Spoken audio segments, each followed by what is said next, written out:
كثير من الناس واخا مثقفين كيستعصى عليهم تفسير القرآن، لا سيما اللغة العربية. اللغة العربية راها صعيبة ماشي من ولا يفهمها بإمعان. لغة الضاد هي قالوا عليها بحر شاسع ما عنده حدود، والناس كتبغي تعرف الدين وما قال الله، ما قال الرب المعبود. الانترنت سهل علينا الأمور، فيه سلبيات وفيه إيجابيات. من كان ذكي والهم الله كيمشي يقلب على الإيجابيات وكيبعد من التفاهات ويهيئ لآخرته في هذه الحياة. تفسير القرآن موجود والأحاديث النبوية بكل اللغات. شوفوا الإسلام كيف انتشر في هذا العالم، وهذه آية من الآيات. هذه الحلقة الثالثة وإحنا مازالين في تفسير البقرة. صغاو الكلام وتمعنوا، هذه فرصة الحياة. بسم الله الرحمن الرحيم. وبشر الذين آمنوا وعملوا الصالحات أن لهم جنات تجري من تحتها الأنهار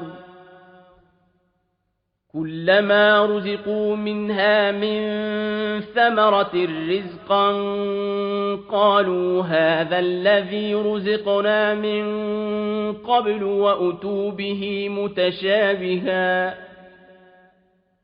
ولهم فيها أزواج مطهرة وهم فيها خالدون.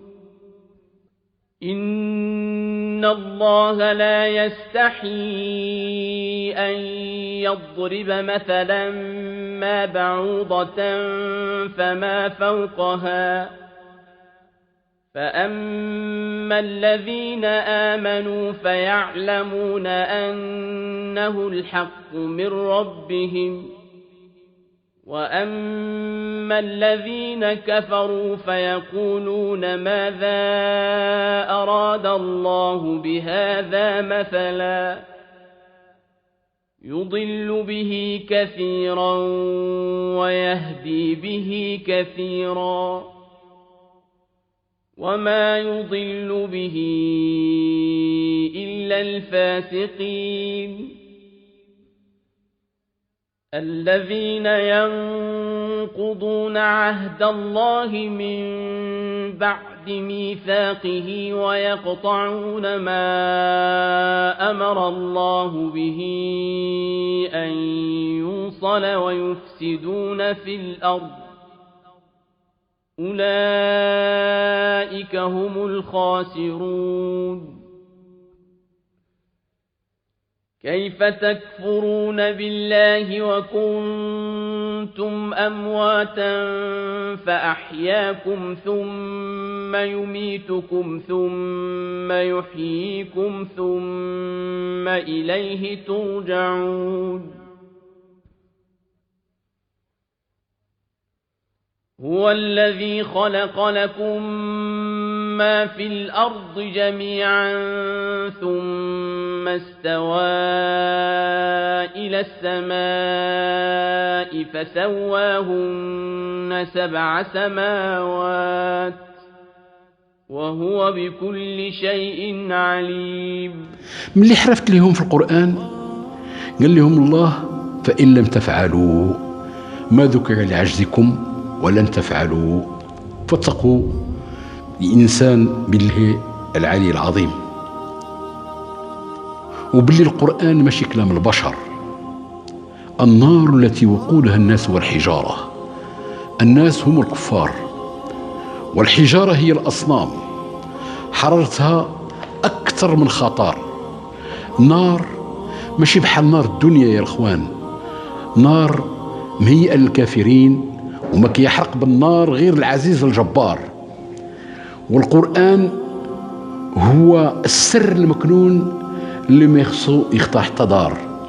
وبشر الذين آمنوا اللي يصدقوا بالله وبهذا القرآن العظيم وعملوا الصالحات من الفروض والنوافل اللي أمر بها ربنا الكريم.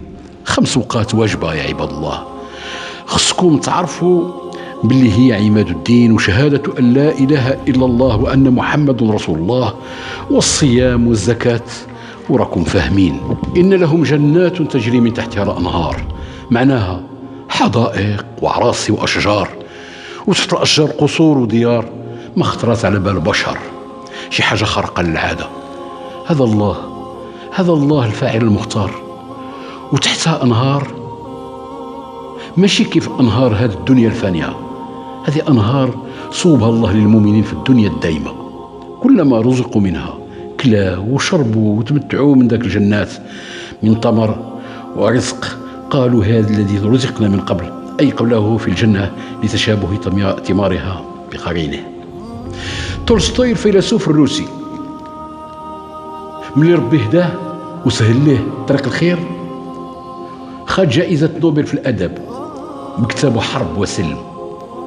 قرأ السيرة النبوية وزاد قرأ البقرة في القرآن الكريم، واعتنق الإسلام من قلبه، وآخر حياته كان يصلي الجماعة في مسجد الشيشان. مات مسلما وترك وصية: دفنوني في مقابر المسلمين، لأن سورة البقرة هي شيء عظيم، فيها أبعاد وكلام الله ما له مثيل. نكملوا التفسير. لهم فيها أزواج مطهرة، الحور المطهرة من الحيض، وهم فيها خالدون، أي غادي تبقوا فيها أبد الآبدين، ماكثين خالدين، ما فانيين ما خارجين. هذه الجنة والنعيم اللي حرمنا منها يا رب العالمين. سيداتي سادتي، إلى الحلقة المقبلة إن شاء الله، والسلام عليكم ورحمة الله تعالى وبركاته.